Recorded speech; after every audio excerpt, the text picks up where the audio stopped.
Now we are joined by the President of Sinn Féin, Mary Lou McDonald. Mary Lou, first off, lots I want to ask you about, but there are some things more important than politics. You spoke last week very eloquently about the year you just had, the loss of your dad, your own health issues, your husband Martin getting very sick. Without in any way wishing to intrude in anyone's privacy, can I just ask how you and your family are doing?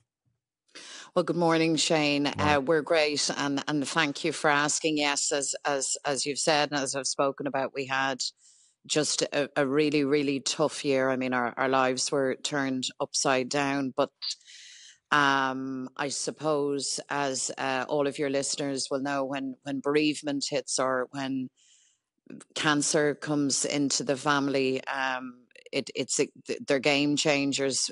The only thing I will say is that you never walk these journeys on your own, and I'm just so grateful and blessed, like with the family that I have and friends and all of the support that we've had. So we had a really, really rough time of it, but we are now through it, and we're now looking forward with great hope and great optimism. And on a personal level, I feel, I suppose, I've learned a lot, I've reflected on a lot, and I feel now more prepared than ever, more resilient than ever. So there's always something to be gained by these big life experiences. But yeah, it was tough, but we're great now, and Okay. he's great. My husband's great, and we're coping with the loss of my dad, and we're getting on with it, and we're a resilient family, and we have each other and we have our friends. So, but thank you for asking, Shane. You're very kind.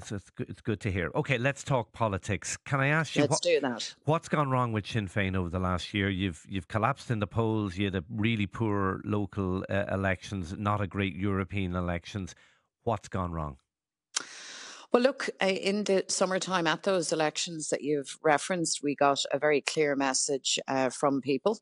They were telling us to shape up, shake a leg. If I were to kind of boil it down, I think in 2020, people were very invested in change. We talk all the time and a lot about change, but in truth, in the years that have followed, the housing crisis has deepened. People haven't seen or felt the change that we talk about. So I think there was a bit of impatience around that.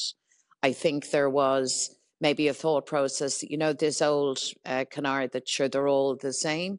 And I think we had to work on making it clear to people again that it actually matters that there is a political choice. It matters who you support and who you vote for, because depending on that, the outcomes for you and for your family and for your community will be very, very different. And a demand on us to be present and articulating the needs and concerns of communities. So we've worked hard over the summer. Did immigration cost you votes? I think certainly the government's cack-handed mishandling of this certainly caused unnecessary division. And certainly some of the angst and the ire of that was directed at us by people who were frustrated. By the way, not by raving racists, far from it, but just by people who were frustrated and saw chaotic and a lack of any kind of proper planning on the part of government. So certainly that was an issue. I mean, we have set out our own stall very, very clearly on the matter. And you've set a very high bar for any asylum seeker centre to be placed in the community. Well, you said unless there are good existing services in the area, you could make a case. You could make a case that there's nowhere in the country at the moment that would hit that criteria. I disagree with that, Shane. What we have said very clearly is in communities where kids go to community projects and eat as much as they can on a Friday because they're not sure that they're going to be fed till the following Monday. In communities where you don't have to be a genius, you can walk in and you see the level of deprivation and stress. Those are not appropriate sites for centres for another cohort of vulnerable people who need a lot of support and a lot of resources. That to me is just a matter of common sense. There's 4,000 schools approximately across the state. Of those, 1,200 are DESH designated. How does the state make that distinction? They make that distinction because we have data, information, and evidence that tells us very clearly where those communities are that are frankly on their knees, that are stretched beyond stretching. And as a matter of good common sense and practicality, you don't place further strain and a further cohort of vulnerable people who need to be protected and supported in those communities. Where you do place them, in other areas where you go in, you have to scope out. I think any responsible government has to make an audit of what the state of play is in terms of access to resources. Any responsible government has to then go and engage with the community, not to afford anybody a veto, but to actually have the conversation, to answer the queries, to listen, to get it right. This government has abjectly failed in doing any of those things. And consequently, Shane, and I say this with deep regret, it has caused angst and division where there was no need for that, where with a bit more thought, a little bit more cop on as well, much of that could have been avoided, in my strong opinion. Can I ask you about your housing policy, which was launched Sure. 2 weeks ago? Very, very detailed, very detailed policy, welcomed by many housing experts. But can I put it to you politically, you've taken an extraordinary gamble because you're pledging to do away with Help to Buy, the first homes schemes worth potentially up to 100 grand to buyers. Like, the government have a much simpler message to sell than you do. They can say, Sinn Féin, we're offering you 100 grand, Sinn Féin are going to take that away. Won't voters find the government's approach simpler and more straightforward come election time? Well, Shane, the world and its wife knows that the government approach has failed. The average first-time buyer now, they're aged 39. 39. The average cost of a new build home over the last 4 years has gone up by 100 grand. So for all of the posturing by government, their approaches simply don't work. In terms of first-time buyers, let me say this, first-time buyers under the Sinn Féin plan will be better off than what the government is offering on 3 counts. Number one, we will ramp up the availability of affordable housing through our affordable scheme that you've mentioned, but also then more generally within housing provision, because the private market needs to be supported and needs to work also. Secondly, we'll act to address and modify the crucifying levels of rents that people are paying.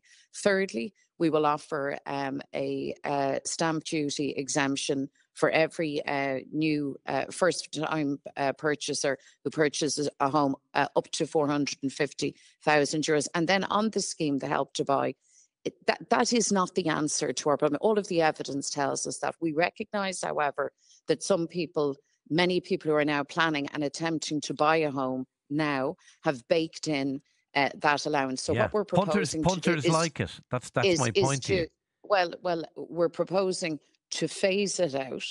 People will have full access to it in year one. And then as supply climbs and as we see price moderation, we will phase it out for the simple reason that a scheme like that should not be a permanent feature on the policy landscape. That's an admission of failure, not a badge of success. Do you still want to bring the average price of a Dublin home down to €300,000?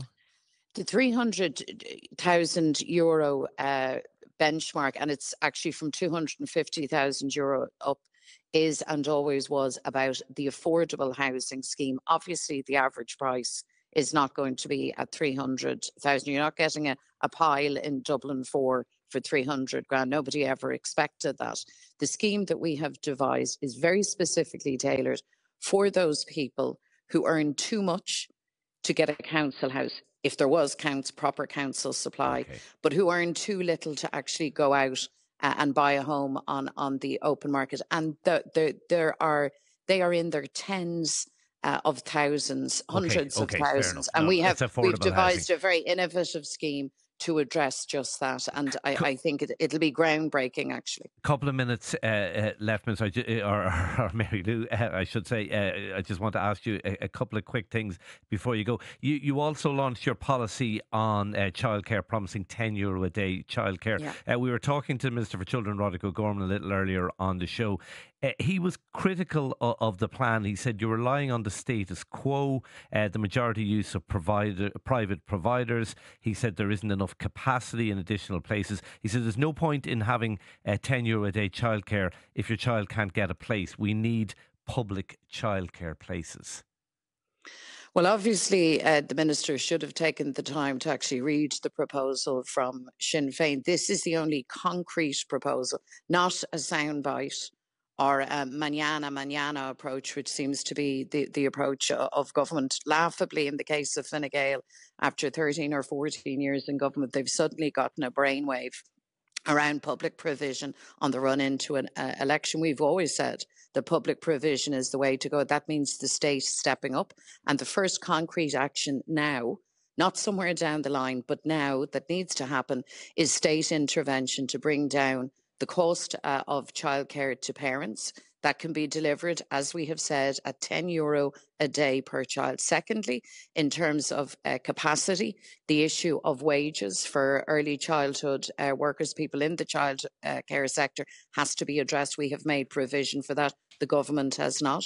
Thirdly, our €10 per day per child scheme brings in registered childminders. That's an essential thing to happen. We make provision also in the policy for social enterprise models to actually use the community infrastructure that we currently have to open up capacity. And we make provision that for the first year of any child's life, a parent or a shared, in a shared way or singularly, will have the first 52 weeks in the company of their parent. All of these things address capacity, address demand, particularly for young infants, because as people will know, that's where there's a particular pinch point. It's comprehensive, and unlike the government, we have a plan and a proposal that we have costed and planned and that we can deliver now, not on the never.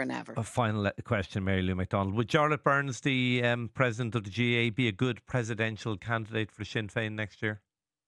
Jarlath Burns is an outstanding Uachtaráin Cumann Lú Clas Gael.